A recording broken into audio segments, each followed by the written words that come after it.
যুক্তিৰ বৈধতাৰ দুটা গুৰুত্বপূৰ্ণ শৰ্ত কি?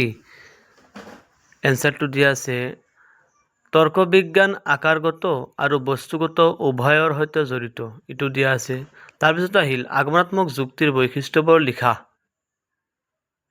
4টা। নিগমনাত্মক যুক্তিৰ বৈশিষ্ট্য লিখা, এইটোও 4টা লিখিব লাগিব। তৰ্কবিজ্ঞানৰ উৎপত্তি ব্যাখ্যা কৰা, অনুমান কাক বোলে, বিজ্ঞান কাক বোলে। তৰ্কবিজ্ঞান বিজ্ঞান নে কলা, এইটো 5 মাৰ্কৰ কাৰণে।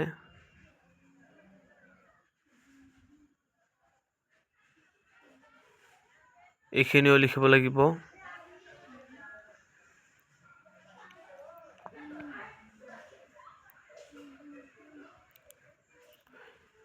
তৰ্কবিজ্ঞানৰ সংজ্ঞা দিয়া, যুক্তি কাক বোলে, যুক্তি কেইটা কি কি, আৰু দুয়োটা যুক্তিৰ বিষয়ে বহলাই আলোচনা কৰা হৈছে। 2 মাৰ্কৰ কাৰণে ভেৰি ইম্পৰ্টেণ্ট হয়।